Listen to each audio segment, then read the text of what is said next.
I've been thinking a lot about multi-dimensional mazes, and I've made some multi-dimensional mazes. And I'm trying to think about what's the difference between joining 2 points on one maze versus joining 2 different mazes together by making a jump point from one maze onto the other maze.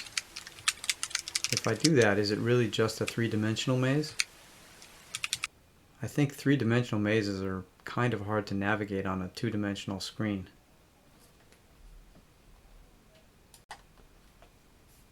So if I had a maze, what's the difference between a portal from one point to another, or maybe a wormhole from one point to the other, compared to something like an alternate universe or an alternate maze? Jump from one maze onto a maze in an alternate universe. And then what would the 4th dimension look like in terms of a maze?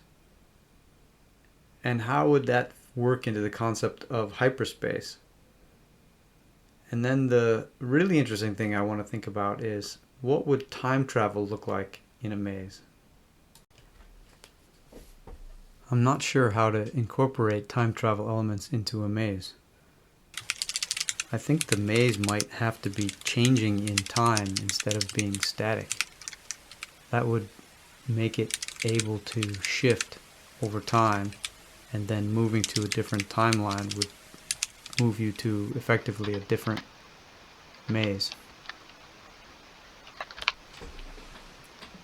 I think it would be relatively easy for me to program a maze like that and make the concept playable in principle, but I think it would be next to impossible to be able to solve something like that. Please let me know if you have any ideas on how to do it. I think it would have to be kind of predictable in some way, or the player of the maze would have to have some kind of control on how the shifting happened, so that when they used the time machine, it could be done in an intelligent way.